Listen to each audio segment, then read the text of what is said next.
pero les une una única cosa: sacar al PP del Palacio de la Moncloa.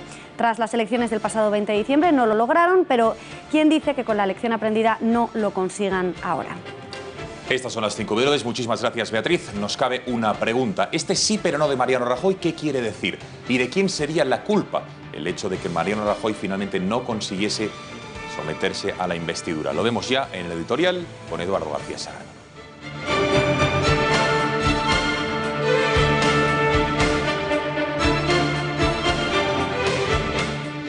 Buenas noches, Gonzalo, Beatriz. Pues quiere decir sencillamente que muy probablemente iremos a unas terceras elecciones, porque ni contigo ni sin ti tienen mis males remedio. ¿De quién es la culpa? Bueno, pues Pedro Sánchez, que es el que tiene la llave, el Partido Socialista, para determinar la formación de gobierno o no, la investidura por activa o por pasiva, ha planteado hoy un oxímoron político, o sea, la unión de dos conceptos antitéticos que no pueden sustanciarse. Dice el líder del PSOE que votará no a la investidura a la par que garantiza que no habrá terceras elecciones. Eso sencillamente es imposible. A Pedro Sánchez o le falla el ábaco o se hace trampas en el solitario para tratar de engañarnos a todos una vez más. También es posible que nos haya ocultado información sobre sus contactos con Podemos y las diferentes fuerzas separatistas, pero de eso, de momento, no ha dicho ni pío. Lo cierto es que si vota no, está empujando al PP a chalanear con los separatistas, lo cual le hurtaría al PP el apoyo de Ciudadanos y más en las actuales circunstancias de órdago independentista del Parlamento catalán. ¿Por qué asegura entonces Pedro Sánchez que no habrá terceras elecciones? Solo caben dos hipótesis, una mala y la otra peor: que al final recule y se abstenga, o que sea él el que vaya a entregarse a los separatistas y a Podemos a cambio de ser investido presidente de un gobierno frente populista.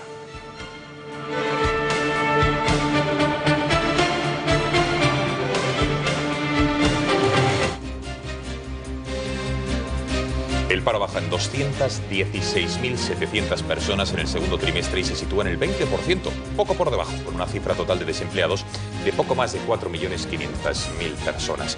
La ocupación también mejora y crece en más de 270.000 personas de abril a junio. La contratación también está de enhorabuena. Un 21% de contratos temporales pasaron a ser indefinidos durante este año. Buenas cifras que solo auguran un futuro mejor para el gobierno, que vaticina que al final del año la tasa de desempleo estará ya por debajo del 20%. Yo estoy convencido que a final de año la tasa de paro estará claramente por debajo del 20%, el tercer trimestre suele ser bueno, el cuarto trimestre también puede ser bueno y que llevaremos a la economía española a una tasa de paro por debajo, claramente por debajo del 20%.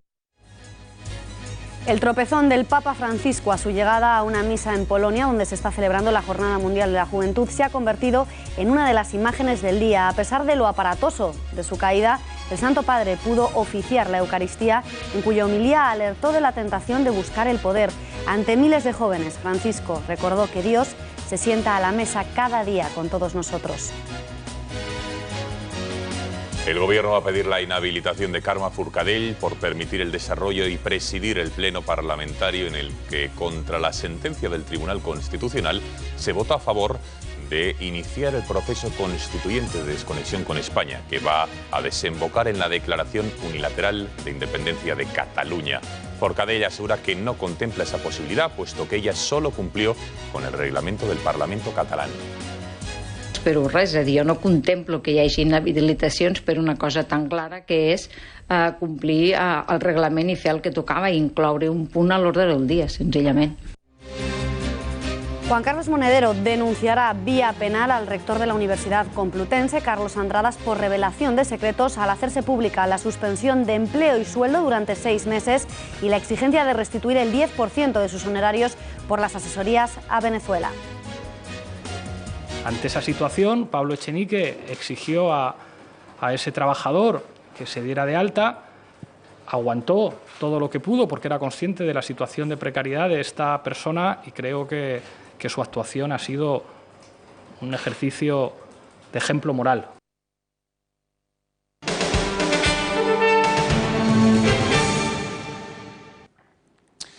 El presidente del Gobierno, Mariano Rajoy, ha dicho a Felipe VI que va a intentar formar gobierno. Eso sí, no garantiza que se someta a la sesión de investidura, con lo cual no hay ningún tipo de fecha previsible en la que Mariano Rajoy acuda al Congreso de los Diputados para intentar ser reelegido presidente del Gobierno. Todo ello porque dice Mariano Rajoy que a día de hoy no cuenta con los apoyos suficientes para intentar someterse al voto de la Cámara Baja. Escuchamos la reciente rueda de prensa del presidente del Gobierno en funciones.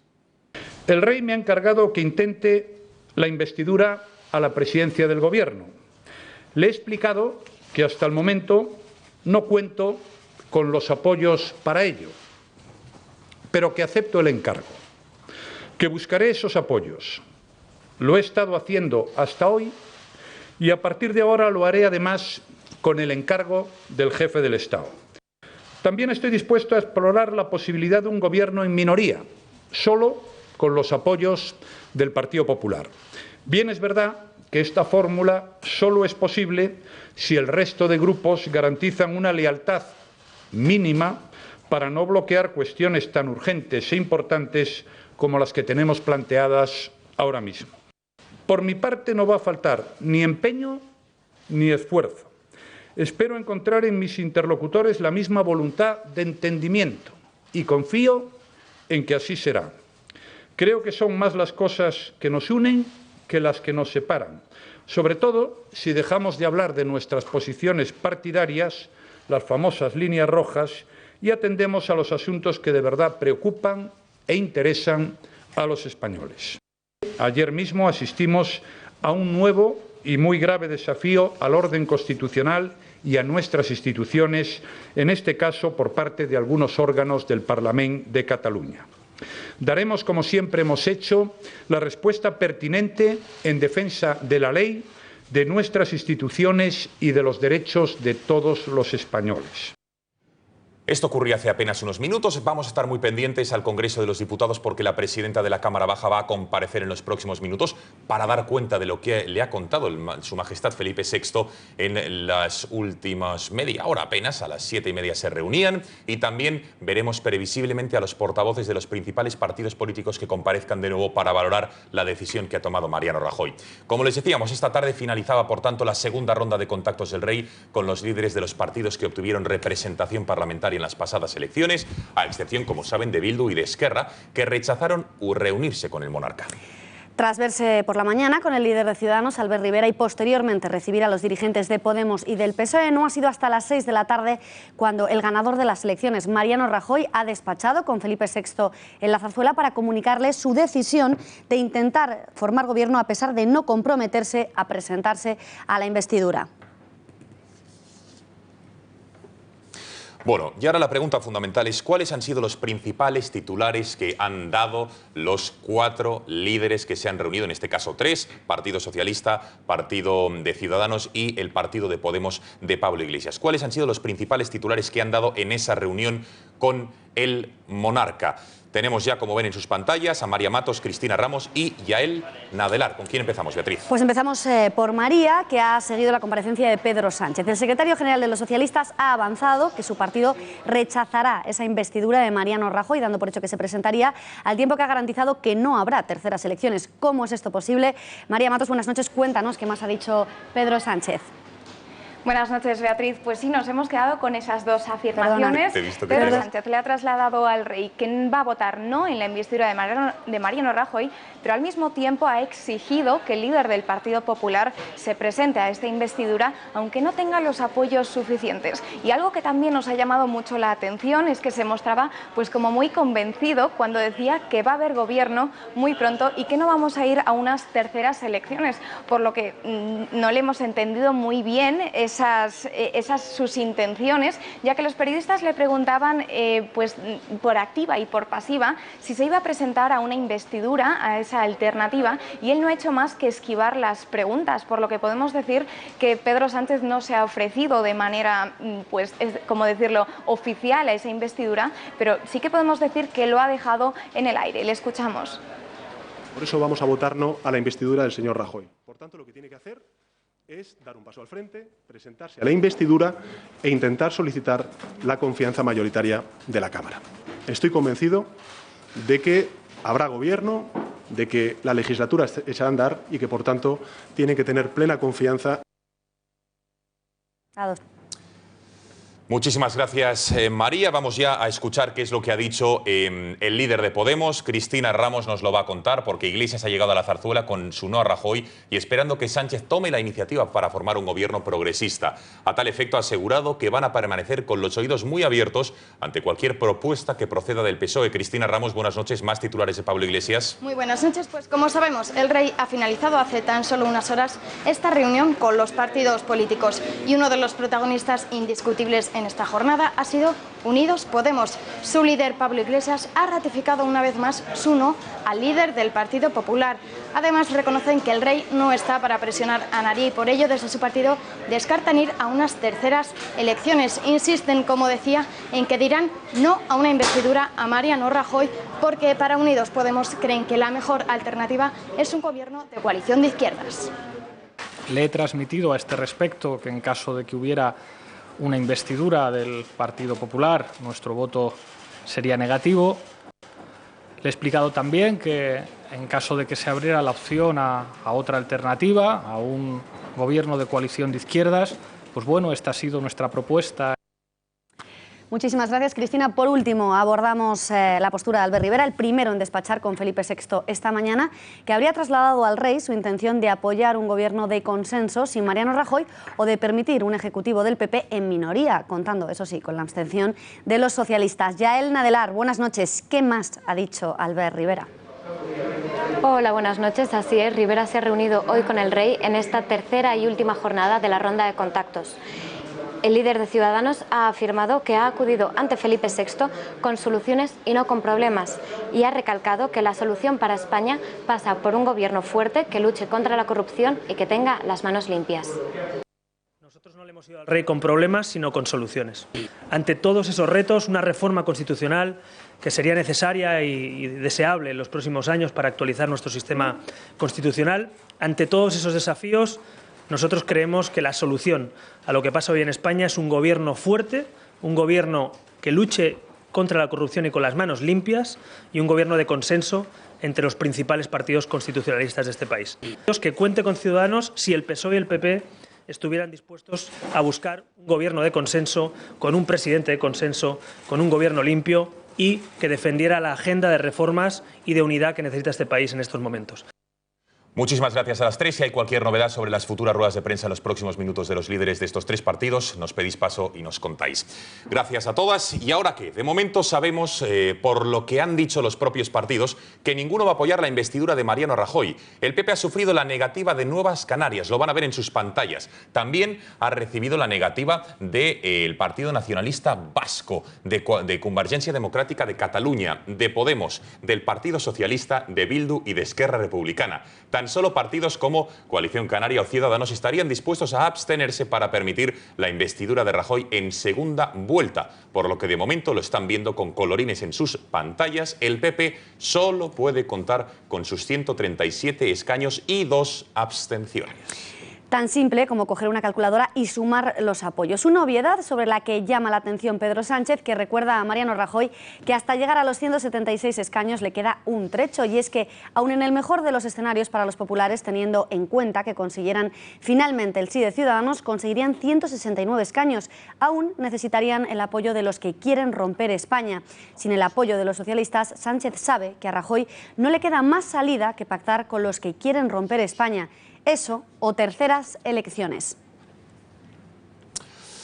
Esto decía Pedro Sánchez. Por su parte, el periódico El País ha publicado hoy un manifiesto en el que veteranos políticos de izquierda y autodenominados intelectuales de la progresía de nuestro país piden al PSOE la creación de un gobierno con Podemos y con Ciudadanos. Un documento suscrito por Gaspar Llamazares, Joan Baldoví o el pintor Antonia López, entre otros muchos. Pero no han sido los únicos en plantear la solución Sánchez como la única vía de desencallar el bloqueo institucional en nuestro país. Empezando por Podemos, siguiendo por sus confluencias y continuando por algunas fuerzas nacionalistas y separatistas, todos ellos abogan por la posibilidad de que Pedro Sánchez se presente a la investidura prometiendo su apoyo al candidato socialista. En cuanto al tema de la preocupación, pues bueno, hemos constatado que y el rey también lo ha manifestado así, la situación de absoluto bloqueo por todas las informaciones que le llegan y que ve que si alguien no da algún paso diferente, inexorablemente llegaremos a las terceras elecciones, y por eso he dicho que ha mostrado también, en fin, su preocupación. La responsabilidad política está y la decencia está más allá de lo que digan los tribunales o la indecencia, ¿no? En cualquier caso, yo sí que creo que hay más posibilidades. Una es, Pedro Sánchez ya se ha dicho, y las confluencias, nuestras candidaturas, que fuimos en común en las últimas elecciones generales, daríamos el apoyo siempre y cuando haya un programa pactado, dialogado, y haya un gobierno plural, a la valenciana, como lo hemos hecho en Valencia. Bueno, ¿y qué dicen en el Partido Socialista? De momento rechazan esa posibilidad, pese a que hoy Pedro Sánchez ha dicho que no descarta nada. Su portavoz en el Congreso, por su parte, Antonio Hernando, asegura que es Rajoy quien tiene la responsabilidad de formar gobierno y de presentarse a la investidura. Luego ya se verá. No, sinceramente no. Nosotros lo intentamos en su momento. Lo intentamos hasta la extenuación, lo intentamos hasta el último día, horas antes de que se cumpliese el plazo para el último pleno. Palabras que chocan y de frente con la información publicada por OK Diario, que hoy asegura que los socialistas habrían mantenido una reunión secreta con destacados miembros de Podemos en un restaurante cercano a la estación de Atocha, en Madrid. El encuentro se habría producido, según publica ese digital, hasta altas horas de la madrugada. 8 horas de cita en la que habrían estado presentes al menos 6 personas, entre las que se encontraban Irene Montero, jefa de gabinete de Pablo Iglesias, el senador y diputado autonómico Ramón Espinar y el exgemad Julio Rodríguez. Por parte de los socialistas, habrían formado parte de esa cita secreta con visos a pactar un gobierno de Frente Popular una de las personas de mayor confianza de Pedro Sánchez, su portavoz parlamentario en la última legislatura, Antonio Hernando, y quien rechazaba esa posibilidad, como acabamos de escuchar hace unos instantes, secundado por la también diputada Ángeles Álvarez y una tercera persona aún sin identificar.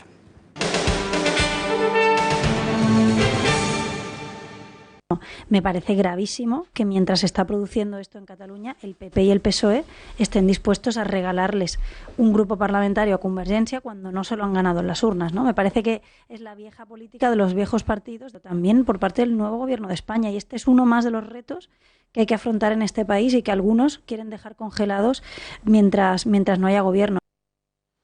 Bueno, palabras de Inés Arrimadas, como bien portavoz de Ciudadanos en el Parlamento de Cataluña, quien clamaba al cielo ante la posibilidad de que el PP o que el Partido Socialista den grupo parlamentario propio a Convergencia Democrática de Cataluña, después de que ayer, como saben, votase junto a Esquerra Republicana y la CUP esa ruptura definitiva, desconexión con España, escondida en el eufemismo de la desconexión, cuando es un golpe puro y duro encima de la mesa. La decisión de conceder grupo a Convergencia, dicen desde Convergencia que no puede ser política, sino jurídica. Palabras de Francesc Homs, con la que insta a PSOE y a PP a que le permitan formar grupo parlamentario a pesar de no cumplir las condiciones objetivas imprescindibles para ello. Lo dicen también después de que el PP decidiera ayer aplazar esa decisión sobre si concederle grupo o no, pero no se han quedado ahí las declaraciones de Francesc Homs, quien se ha referido al desafío consumado ayer por el Parlamento al aprobar el inicio del proceso constituyente encaminado a la proclamación unilateral de la independencia de Cataluña como el mero cumplimiento de la hoja de ruta del mal llamado Procés. Escuchamos ahora qué ha dicho Inés Arrimadas. Que aquí se digan y se aprueban barbaridades, pero yo creo que lo de ayer fue algo diferente. Lo de ayer fue una vulneración directa por parte de la mesa del Parlamento y sobre todo de la presidenta de una interlocutoria del Tribunal Constitucional que es muy clara, ¿no? El Gobierno en funciones podría pedir la inhabilitación de la presidenta del Parlamento de Cataluña, Carme Forcadell, por haber dado curso a esa sesión plenaria de ayer en la que se dio pistoletazo de salida a la desconexión de Cataluña del resto de España, desoyendo desde la altura de su cargo la prohibición expresa del Tribunal Constitucional sobre dicho proceso. ¿Y qué dice la aludida? ¿Qué dice Carme Forcadell?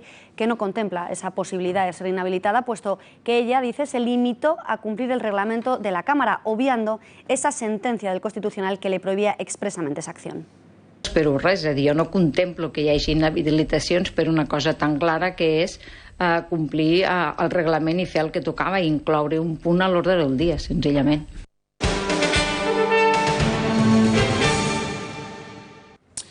Juan Carlos Monedero va a presentar una denuncia penal contra el rector de la Universidad Complutense, Carlos Andradas, por revelación de secretos, después de que éste haya hecho pública la sanción por la que Monedero va a ser suspendido de empleo y sueldo durante 6 meses por haber realizado trabajos de asesoría al gobierno de Venezuela sin haber solicitado el permiso de la universidad e incumplir así el régimen de incompatibilidades. Además, según se ha filtrado a los medios, Monedero deberá también devolver el 10% de la retribución abonada por el chavismo, es decir, unos 40.000 euros. Según ha defendido la letrada de Monedero en declaraciones a los medios, el rector de la Complutense era el único en tener acceso a la resolución del expediente disciplinario y la información se ha hecho pública antes de que le fuera notificada al propio aludido, al propio Monedero, por lo que la denuncia será vía penal. Bueno, son muchos los titulares, este es el de Monedero el último, pero Beatriz, son muchos los titulares que no habrán gustado a la formación morada. Además de este último escándalo, hay muchos otros que ya nos dejan los recortes, las hemerotecas. Vamos a repasar algunos de ellos. Pues así es. Lo más sonado hasta el momento han sido sin duda los pagos a líderes de Podemos a través de la Fundación CEPS desde Venezuela e Irán. Empezaron en el año 2008 y continuaron, que se sepa, hasta 2014. Se han publicado facturas que probarían montantes de hasta 7 millones de euros. Atención, también a través de CEPS, Monedero habría recibido ese pago de 425.000 euros por unas asesorías. No pidió permiso a la Universidad Complutense, donde él es profesor, y por esto la universidad le habría decidido suspenderle durante 6 meses de empleo y sueldo, y también le habría reclamado ese 10%, como les veníamos contando. Cuando se fundó Podemos, saltó a los medios la que se ha bautizado como la beca Black de Íñigo Errejón. Llamada así porque la Universidad de Málaga, para la que trabajaba, no tenía conocimiento de ello, sino que era Alberto Montero, casualmente otro dirigente de Podemos, quien le renovaba la subvención cada 3 meses. Cobró, atención, más de 1.800 euros al mes durante 10 meses por no ir a trabajar. Los sobresueldos que Podemos pagó a Carolina Vescanza se conocieron hace poco más de un mes, en plena campaña electoral. 17.000 euros que facturó a su partido durante los procesos electorales de 2014 y 2015. Y ya sí, llegamos a las novedades conocidas en las últimas horas. Dirigentes de Podemos cobraron sistemáticamente del partido como profesionales externos, o sea, como autónomos. Entre ellos pues estarían Vescanza, Errejón, los diputados de la Asamblea de Madrid, Miguel Ongil, Pablo Padilla o Sara Bienzobas, actualmente asesora de Manuela Carmena en el Ayuntamiento de Madrid. Por último, este jueves sabíamos que Ignacio Murgui, número 2 de Carmena, fue contratado por los propios vecinos vocales de Ahora Madrid para actuar con su banda de música en las fiestas de su barrio. Desde el Ayuntamiento se concedieron, atención, 13.000 euros para estas fiestas de San Juan. Queda clarísimo, Beatriz. Enseguida seguimos con más asuntos políticos, pero esto merece un análisis, porque parece que el escándalo de las asesorías a Venezuela ha pasado más factura a Monedero de la esperada. Recordamos que le costó su militancia política de Podemos, no concluyó las listas, y ahora su empleo y sueldo en la Complutense. ¿Tiene motivos Monederos para hacerse la damisela ofendida y amenazar al rector con denunciarle vía penal? Eduardo García Serrano, tú dirás, ¿tiene motivos? Ninguno, le han pillado con las manos en la masa y le han sancionado. El ideólogo de Podemos se dedicó a hacer ñapas académicas sin pedir permiso a las autoridades universitarias y sin abonar en la caja de la Complutense el obligado porcentaje que todo profesor debe pagar por los honorarios recibidos en función de los bolos que el rectorado le autoriza hacer. Monedero, como Echenique, se creía investido de la única autoridad que él acepta, que es la que emana de su propia voluntad. Pues en el nombre de la revolución no hay ni normas ni límites, ni en la contratación de asistentes sin alta en la seguridad social, como Echenique, ni en los llamamientos a cazar fachas o azotar a una mujer hasta hacerla sangrar, como Pablo Iglesias. Monedero, en sus horas laborales, hizo informes intrascendentes cobrados a precio de oro para su régimen de referencia, el chavismo bolivariano.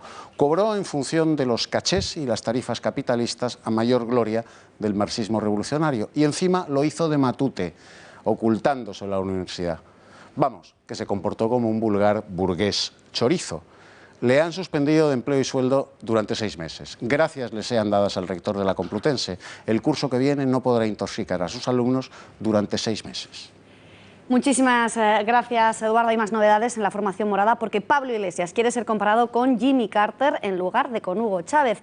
Así se desprende de la nueva entrega de chats de la cúpula de Podemos que se ha filtrado a los medios, en la que el líder morado muestra su hartazgo por ser comparado con el Chávez español, cuando a su juicio su trayectoria estaría mucho más cercana a la de Jimmy Carter.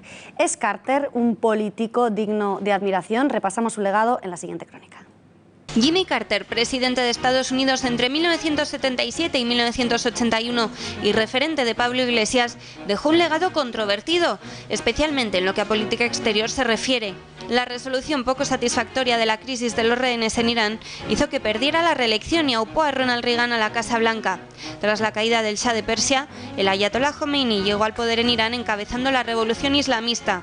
8 ciudadanos estadounidenses fueron asesinados por la lenta actuación de sus autoridades. Casi a la vez, las altas esferas estadounidenses decidieron apostar por Saddam Hussein como un nuevo líder árabe en la región. Resultó ser un cruel dictador y más tarde hubo que intervenir en la zona, desatándose la guerra de Irak. Además, muchos expertos consideran a la Operación Ciclón el germen de la organización terrorista Al-Qaeda. Tuvo lugar durante la Guerra Fría y consistió en armar a los muyahidines de Afganistán para combatir contra el entonces enemigo ruso. La última actuación reseñable de Carter tuvo lugar en Venezuela, durante las elecciones de 2006, en las que Chávez venció con más del 60% de los votos. El expresidente, presente a través de su fundación que monitorizó el recuento, se refirió al proceso electoral en Venezuela como el mejor del mundo. Finalmente, la institución creada por él tuvo que abandonar el país en 2015 y lo hizo criticando la creciente y excesiva dificultad para operar en la nación.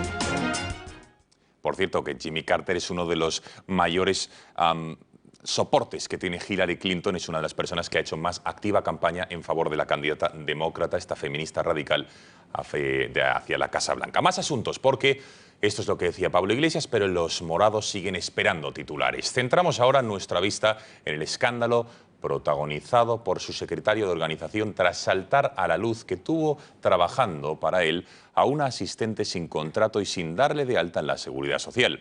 Tras culpar al sistema de su modo de actuar, ahora niega que esté probada, mejor dicho, la comisión de dicha irregularidad.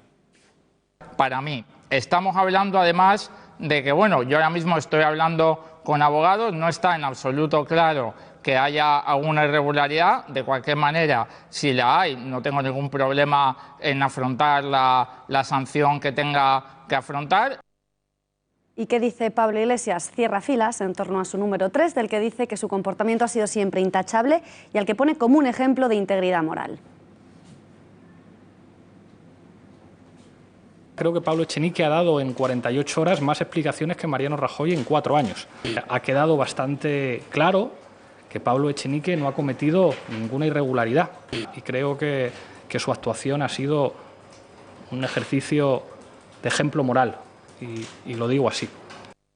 Bueno, la imputación del PP en los papeles de Bárcenas sigue trayendo cola 48 horas después de un auto implacable del Juzgado de Instrucción número 32 de Madrid, que decreta sentar en el banquillo no solo a la tesorera de la formación Carmen Navarro, a la que imputa un delito informático y otro de encubrimiento, sino también procesar al asesor jurídico del PP, Alberto Durán, y al director del Sistema de Información de la Formación, José Manuel Moreno.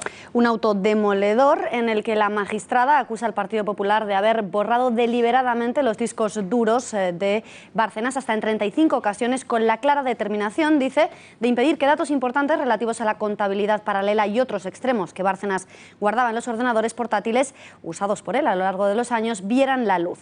Después, según la titular del juzgado del Partido Popular, ordenó rayar los discos y tirarlos a la basura. Para socialistas y ciudadanos, el auto es la evidencia de que Mariano Rajoy no puede gobernar nuestro país y han exigido su comparecencia en el Parlamento para explicar su relación con Luis Bárcenas.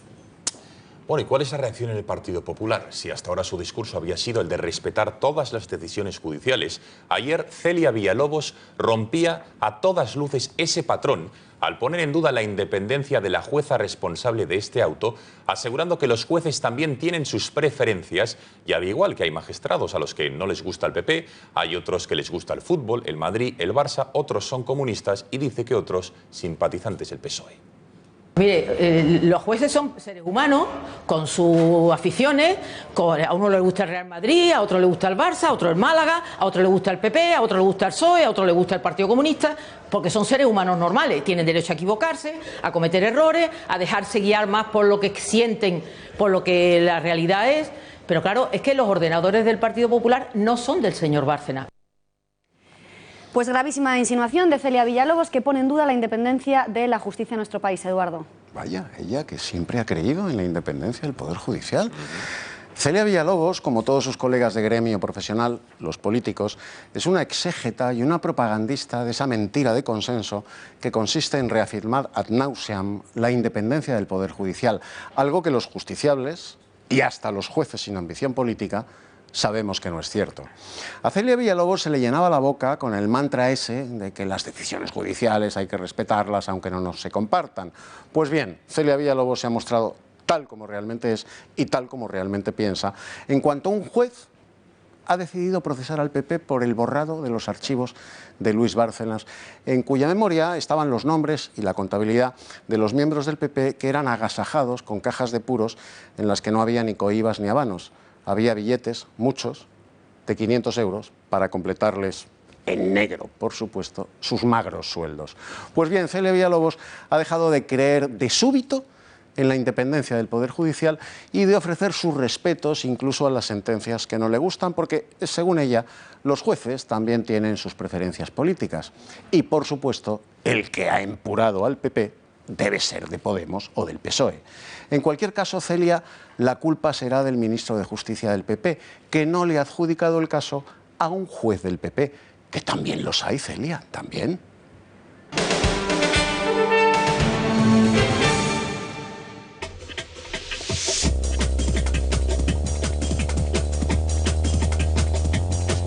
Ya de abrir nuestra sección semanal El Corruptómetro con nuestro abogado de cabecera, Juan Ignacio Fuster Fabra, a quien ya se lo damos. Señor Fuster Fabra, muy buenas noches. Muy buenas noches. Muy buenas noches. Bueno, lo hemos visto, son muchos los temas que requieren de su consulta personal, profesional, que siempre nos hace cada jueves. Si le parece, empezamos con esto último que hemos escuchado de Celia Villalobos y la reacción de ayer, donde ponía en cuestión la decisión de la jueza en ese auto y su independencia, asegurando, ahora veremos algunos detalles, que los jueces tienen incluso derecho a equivocarse, que algunos son del Barça, otros del Madrid, del Málaga, otros del PSOE, otros comunistas, dando a entender y rompiendo lo que decía Beatriz, esa tesis del PP de la independencia judicial y del respeto a todas las decisiones judiciales. ¿Qué le parece? Bueno, frente sobre todo a un auto que es tremendamente demoledor y viendo la actitud que ha tenido doña Celia Villalobos, pues podríamos calificarlo incluso como demagogia. Y es más, podríamos decir que se excede en sus valoraciones, porque claramente hay una cuestión, y es que un concurso de obviedades diciendo que un juez puede ser del Barça o del Real Madrid, o puede ser del Partido Socialista o del PP, o gustarle cualquier cuestión que sea al margen de lo que está diciendo judicialmente, claramente es un concurso de obviedades y es un absurdo que lo haya manifestado de esta forma. Lo que debería hacer es centrarse en lo que pone el auto, que es muy grave, y sobre todo una cuestión fundamental, que es la primera vez que se imputa a un partido político y es una persona jurídica que en este caso está imputada, está enfocada en este caso como autora de un delito y debería ser bastante preocupante para el Partido Popular. Señor Fuster Fabra, lo decía usted, un auto absolutamente demoledor en el que les acusa de haber borrado hasta en 35 ocasiones por distintos métodos esos discos duros de los ordenadores utilizados por el que fuera tesorero de la formación, Luis Bárcenas. Les acusa de eso, dice que además los rayaron, los tiraron a la basura con la clara intención de hacer desaparecer esa contabilidad, esa supuesta contabilidad B del partido. Además, dice que quizás, dice la jueza, impute, procese a los exsecretarios, a Cebes, a Mayor Oreja, Arenas. ¿Veremos a todos estos dirigentes sentados en el banquillo? Todo depende de cómo quiere enfocarlo su señoría. Al final es una cuestión muy importante. Lo que se está predeterminando ahora mismo, y eso es básico y fundamental, es que en este procedimiento la jueza lo principal que ha hecho es que no se ha establecido ningún método de control por parte del partido para evitar que estas pruebas, que son fundamentales en el procedimiento, se puedan llevar a cabo por parte de la policía, de la Guardia Civil, del órgano fiscal y judicial, el conocimiento de qué es lo que hay dentro. Entonces estaríamos hablando de dos cosas. Por un lado, lo han destruido y además el partido ha permitido que se destruyeran al no controlar que se siguieran los procesos de seguridad. Dentro del argot, lo que se está hablando ahora con la novedad de la imputación de las personas jurídicas, de la imputación penal de las personas jurídicas, es que no ha habido un plan de corporate compliance, que se llama, que es un programa de control corporativo dentro del propio partido para evitar que precisamente se cometan delitos y que pueda ser responsable el partido político, o si fuera una empresa, de la comisión de estos delitos. Pero perdóneme, déjeme ir un poco más allá, porque en el auto da a entender que bajo ningún concepto ninguno de los informáticos o la tesorera toma esta decisión sin una orden directa. Es decir, da a entender que María Dolores de Cospedal, su jefa inminente, secretaria general, puede haber dado esa orden, con lo cual ya no es civilinamente, sino es directo. Y no solo haber dado la orden, sino haber tenido conocimiento expreso de lo que se estaba realizando. Claro. Esto lo puede enfocar de dos maneras su señoría. Puede decir que efectivamente es un delito por comisión, es decir, que hayan dado la orden de destruirlo, o de omisión, por no haber controlado que ese hecho que es tremendamente grave y sobre todo muy notorio, porque la destrucción de material informático en una empresa o en un partido político es algo fundamental. Al final es donde se van a llevar, en este caso en un procedimiento como pruebas, o en el día a día dentro del partido político, pues son la contabilidad, son los datos y documentos importantes que eso se debería tener en cuenta. Señor Fuster Fabra, me gustaría también abordar uno de los escándalos que nos ha ocupado durante los últimos días, lo contábamos hace unos instantes, y es esa polémica por ese asistente que habría tenido Pablo Echenique, secretario de Organización de Podemos, a su cargo. La habría tenido sin contrato, sin darle de alta en la Seguridad Social, mientras que los últimos días veíamos cómo culpaba al sistema de que, decía, la gente humilde tuviera que recurrir a esa economía sumergida. Hoy dice que no está nada claro que haya habido una irregularidad en esa actuación. ¿Ha habido irregularidad? ¿Es legal? ¿Es ilegal? Son conceptos tremendamente sencillos que el señor Echenique debería saberlo. Ilumínenos. Si uno tiene que contratar a alguien, se tiene que pasar una serie de obligaciones fiscales, tanto con Hacienda como con la Tesorería General de la Seguridad Social. Si uno está pagando a alguien como asistente, como ha sido el caso del señor Echenique, y no tiene ningún documento que regule y regle precisamente esa relación, y no se están pagando los tributos correspondientes, ni se está garantizando esa cobertura de la tesorería, debería darse cuenta, debería saber que está incumpliendo con una de las obligaciones que son básicas y fundamentales a la hora de tener a alguien contratado prestando un servicio, como es el caso del señor Echenique, que por cierto no fue un periodo corto, fue un periodo lo suficientemente largo como para poder saber qué es lo que estaba sucediendo. Pero para que nos quede claro a todos, no hay un límite de unas horas necesarias según las cuales tengas que tener un contrato, es decir, aunque tan solo el asistente hubiese ido una hora diaria a casa de Echenique, ¿estaría incurriendo en una ilegalidad? Es que esta es la versión del señor Echenique. Claro. Lo que nosotros tendríamos que en este caso averiguar e investigar es realmente cuántas fueron las horas efectivas y cuál es el fraude que puede haber cometido frente a la tesorería por haber contratado, o mejor dicho, haber recibido esa prestación de servicios de una persona y no haberlo puesto en conocimiento de la tesorería. Es verdad que existen modalidades muy flexibles para que en determinados momentos y sobre todo con unas limitadas cantidades de horas se pueda de una manera flexibilizar los pagos a la tesorería, pero esto no exime en ningún caso de que tenga que cumplir con sus obligaciones el señor Echenique. Bueno, vamos ya con otra de las polémicas de Podemos. Juan Carlos Monedero va a denunciar, como hemos contado, a la Universidad Complutense por revelación de secretos. Ahora nos dicen qué consiste esta denuncia, por esa sanción que le han impuesto desde la Universidad Complutense de suspenderle de empleo y sueldo por haber realizado trabajos de asesoría, recuerdan, al gobierno supuestamente de Venezuela por 425.000 euros. Le suspende empleo y sueldo y encima le hacen pagar el 10% de esos 425.000 euros, es decir, que debe dar a la universidad 42.500 euros. En primer lugar, ¿qué quiere decir una denuncia por revelación de secretos? Voy a ir un poco más allá, don Gonzalo. Esto al final, la denuncia por revelación de secretos, y por lo que hemos podido vislumbrar, es una cortina de humo.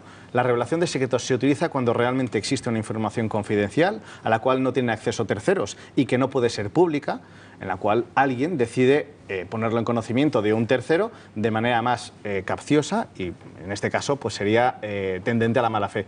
Pero es que no nos olvidemos que no deja de ser un profesor universitario dentro de una institución pública en la cual él ha dejado de incumplir, que es lo realmente importante, su contrato de exclusividad y ha procedido a incumplirlo notoria y palmariamente. ¿Cuál es la cuestión al final? Que lo que está intentando hacer es crear esta cortina de humo con una revelación de secretos que no va a llegar a ningún sitio. Y más allá de esta denuncia, ¿fue delito lo que hizo Monedero, esas asesorías a Venezuela sin informar a la Universidad Complutense? Más que delito es un incumplimiento propio de su contrato de exclusividad que tiene con la universidad. Él tendría que haber puesto en conocimiento cuáles eran, y con Hacienda. Pero claro, ya hemos podido observar en la ocasión de los famosos 425.000 euros del señor Monedero, pues que Hacienda en este caso muchas veces es laxa en ese aspecto y más que en estos casos abrir procedimientos por delitos fiscales, hacen unos pequeños apercibimientos para que pueda regularizar a través de una paralela estas acciones que ha cometido. Queda clarísimo. Juan Ignacio Fuster Fabra, muchísimas gracias por haber estado un jueves más. Feliz verano, que sé que usted siempre se toma unas merecidas vacaciones. Disfrútelas. Pocas. Y nos vemos a la vuelta. Gracias, don Gonzalo. Gracias. Beatriz, nos vemos. Nos marchamos.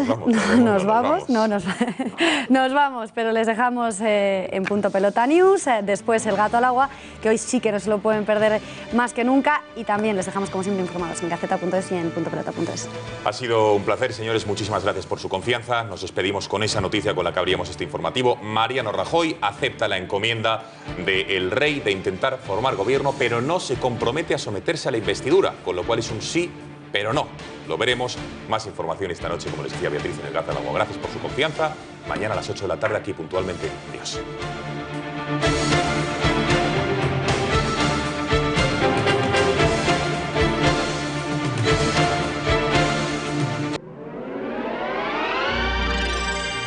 Volvemos en 3 minutos.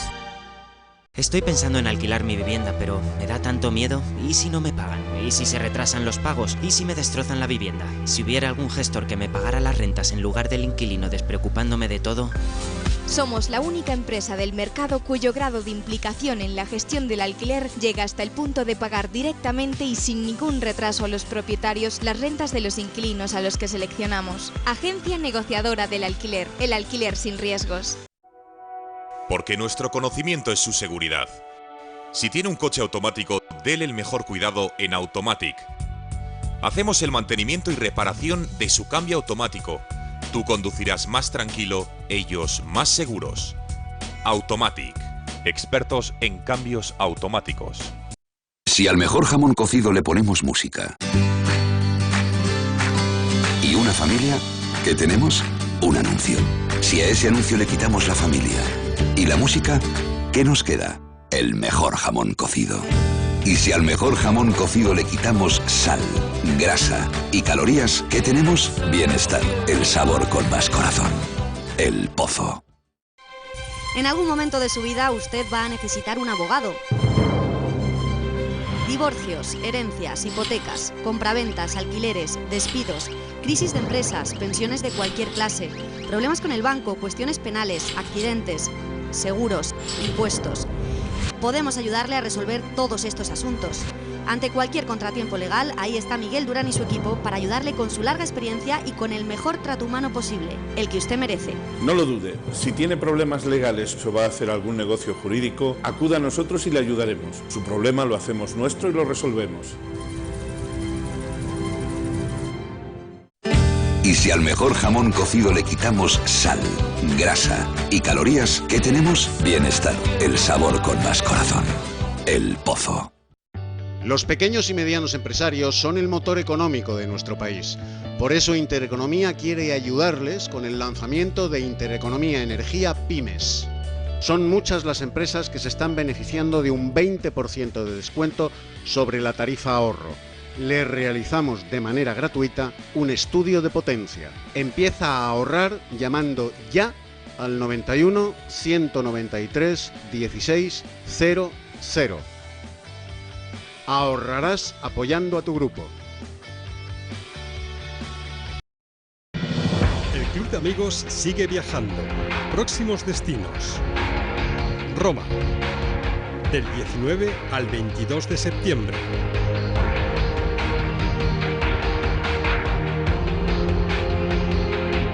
Y Jerusalén, del 2 al 9 de diciembre. No te lo puedes perder. Llama ya al 916.